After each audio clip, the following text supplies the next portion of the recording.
Of course, there's deep corruption. We've seen that in ways that most of us never expected. I mean, they started selling their own cryptocurrency before they were even in office for their second term, and my expectation is that this recent set of carve-outs for electronics coming from China probably comes from his rich friends in the tech sector who have contributed lavishly. So there may, there's even been accusations. I would not confirm them by a long shot. There's been accusations of some sort of short selling or insider information when he paused the reciprocal tariffs the other day. I don't know if that's true. Those are probably at the level of rumors. But yeah, a lot of corruption. President Donald Trump is insisting that his country is doing, quotes, really well on trade policy. And he's pushing ahead with those punitive 145% tariffs on Chinese imports, while pausing some of the other levies he announced on Liberation Day.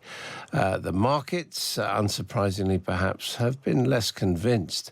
And after a tumultuous roller coaster week, were once again trending down at close on Friday.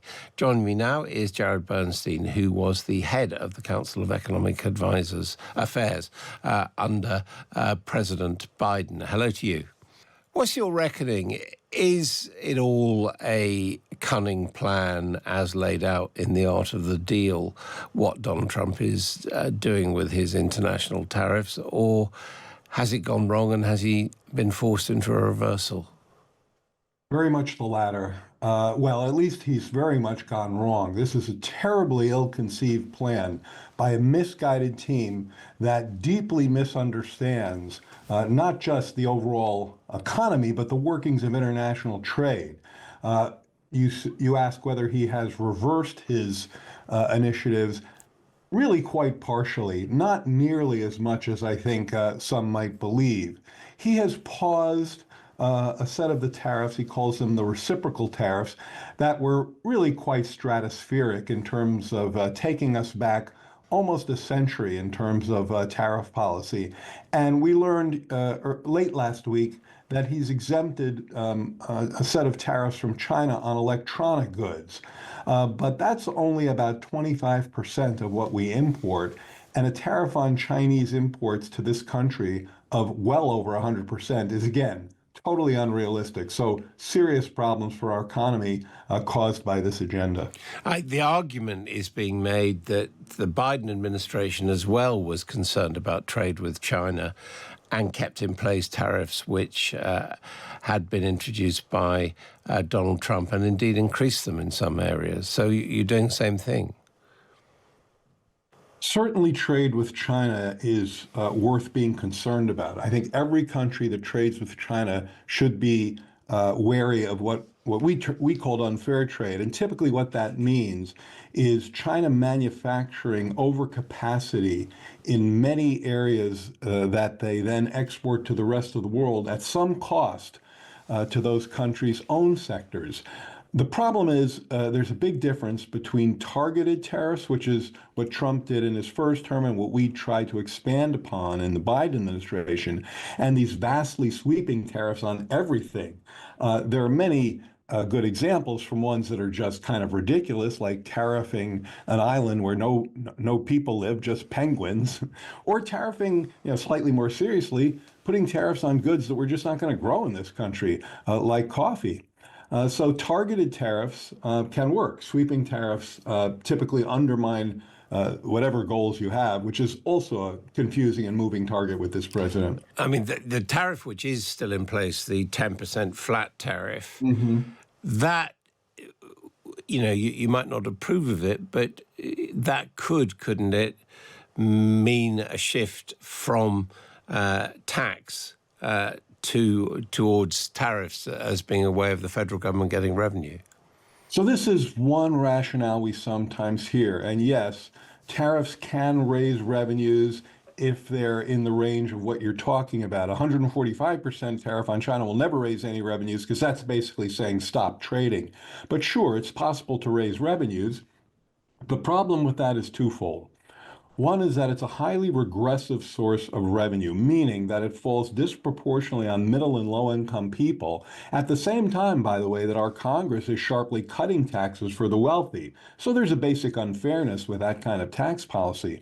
But secondly, on alternate days, the Trump administration says, no, our goal is not to raise revenue. Our goal is reindustrialization. We want to bring manufacturing jobs home.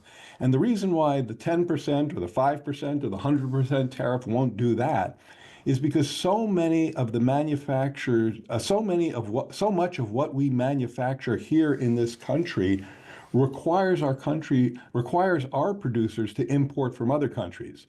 So a large share of what we import are inputs into our own manufacturing process. So when you put on these tariffs, you actually make manufacturing here more expensive, not less expensive.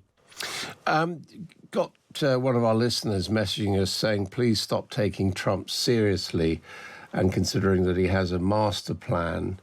When is someone going to come out and say it, that the president is not in his right mind and that we're letting a madman ruin the world? What would you say to that? I certainly agree with the first part. I've heard a lot of people try to kind of backfill. They call it sane washing, trying to make sense out of what Trump is doing. I don't know about the madman stuff, but I do think this is as I said earlier, someone who betrays a deep misunderstanding of government, of economics, and certainly international economics on a daily basis. His motivation is not to be taken seriously like the person who writes in suggests. His motivation is to get other leaders from other countries to come groveling to him to ask for exemptions. And in fact, we've seen some of that. That's always seems to me to be pretty high up on his list of preferences. So yes, be careful not to sane wash or backfill what he's doing with anything rational. Do you think there's any corruption involved in terms of Trump or his family or his friends making money out of him running the country?